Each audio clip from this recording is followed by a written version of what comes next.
The dreaded Red Room has become a vital yet mysterious part of Black Widow's origin story. In the simplest of terms, the Red Room made Natasha Romanoff into the Black Widow we know, we love, and we kind of fear. But what exactly is this terrifying Russian madhouse? And how will it tie into the upcoming Black Widow solo movie? Today we're going to be talking about the Red Room and spilling all of its many secrets. But keep it on the down low, or else Russia might send an assassin after us. You never know. Let's get into it in a second.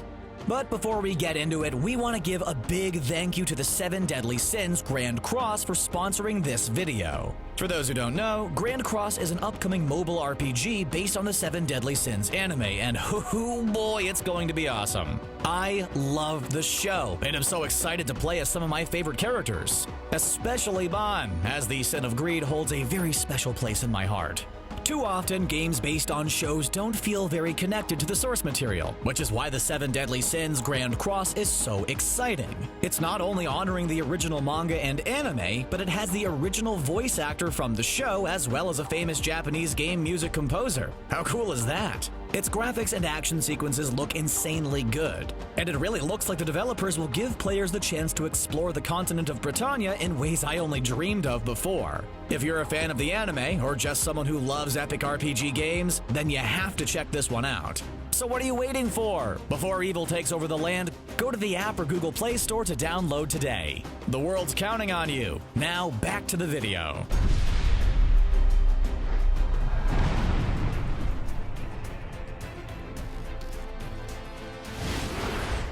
For this video, it's super important to understand what the Red Room is and where it came from.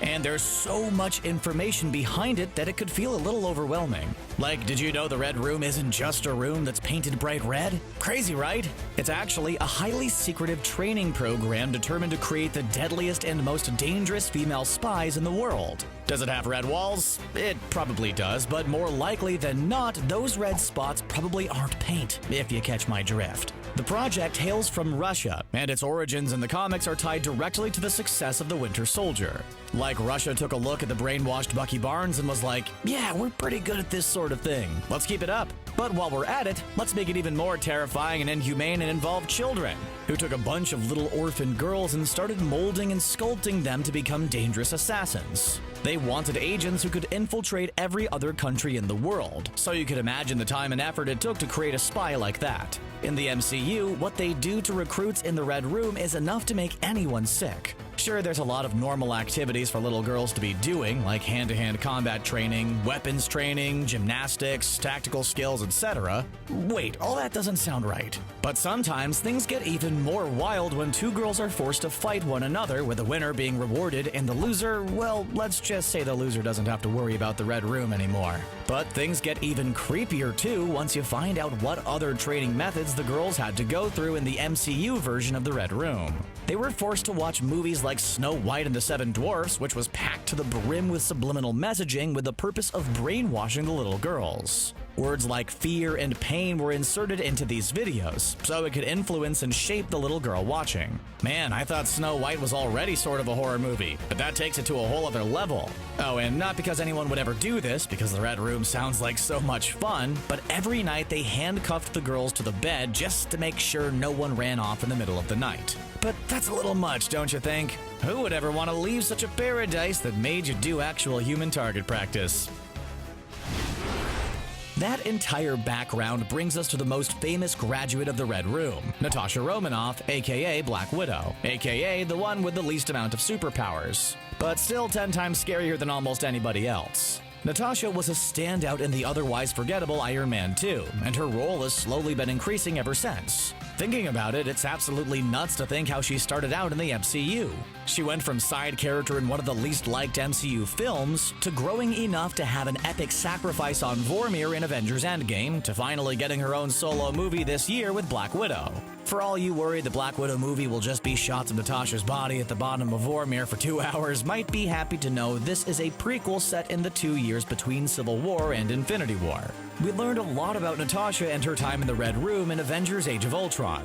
We even got some disturbing flashbacks thanks to some spooky Scarlet Witch magic. Through these visions, we learned that Natasha became one of the top students in the Red Room, excelling in just about every task they set before her, even if that meant executing an innocent man. We don't necessarily blame her for her past actions, given the circumstances she grew up in, though. It all sounds so awful. The short-lived but beloved series agent Carter had the titular agent face off against Dottie Underwood, who was an assassin also trained in the Horrid Training Academy. It showed us just how awful the whole process really was by showing how if you were weak or lost a fight, you'd be eliminated. And according to Black Widow in Age of Ultron, there is one very traumatic thing that really affected her the most. Upon graduating from the Red Room, Natasha was sterilized, so she couldn't have children. The reasoning behind it was that the Red Room performed these horrible surgeries to help their recruits avoid any distractions and focus solely on her missions. The sad thing is that she tried to get out of it. Near the end of the program, Natasha pretended to fail her physical exams, but the people in charge knew she was faking and forced her to go through with the sterilization process anyway. Talk about horrid. And the sad thing is, it's the sterilization process that made Black Widow think less of herself. The romance aspect in Age of Ultron between Black Widow and Bruce Banner was a little clunky and problematic, but it gave a clear picture of how exactly Natasha thought of herself. She felt akin to Bruce because she too felt like a monster. Although that's frustrating in a lot of ways for Natasha to see herself in that regard, it made us hate the Red Room even more. But what exactly did the Red Room turn Natasha into? When asked what would happen if she failed, Madame B told her that she never fails. Truer words have never been spoken. Just about anything Black Widow sets her mind to, the super spy can get done.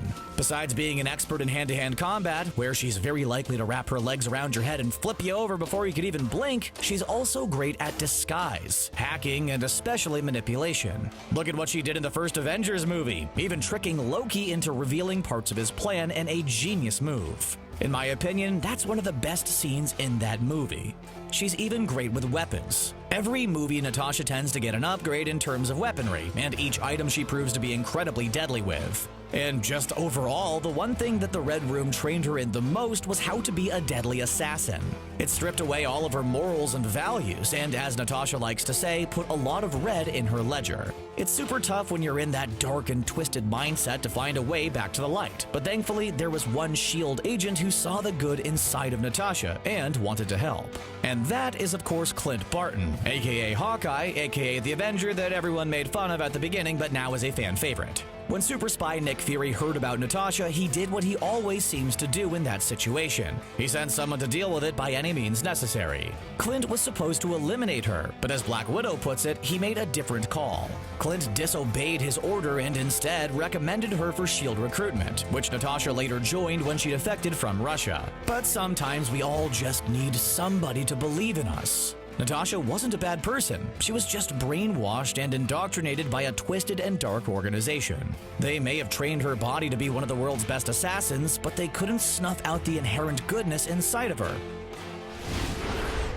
The fight to get Black Widow her own solo movie has been going on for ages. Even since she first showed up in Iron Man 2, there have been talks about a spin-off and origin story for the character, but as the years passed, it seemed less and less likely. Then finally, after much fan demand, Marvel got the ball rolling on a Black Widow solo film, and I can't imagine how exciting it was to finally hear the news. But then things got confusing. Natasha's solo film was announced before Avengers Endgame hit theaters, so we were at least pretty sure Natasha would make it out of Endgame alive. But of course, that's not what happened. Her shocking demise in that film was so sad, but also calls into question the necessity of an origin film. What's the point if she's not around in the present day anymore? Well, I would argue that there's still so much to learn about Black Widow's past, even if she doesn't have that bright of a future. And just looking at the trailers for the upcoming movie, it seems like every single question we have about where Black Widow came from and how she got started will be answered. The plot of the movie revolves around Black Widow returning to Russia with other Black Widows to find answers and stop a new deadly threat.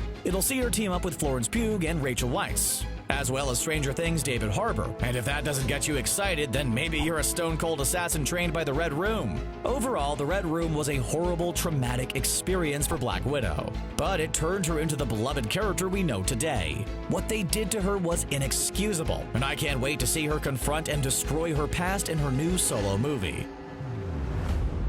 What do you think's going to happen when Black Widow returns to the Red Room? Even though this is a prequel, are you happy Black Widow's finally getting her own solo movie? I definitely am. But let us know your thoughts in the comments below, and be sure to subscribe to CBR for more awesome MCU content. Thanks for watching.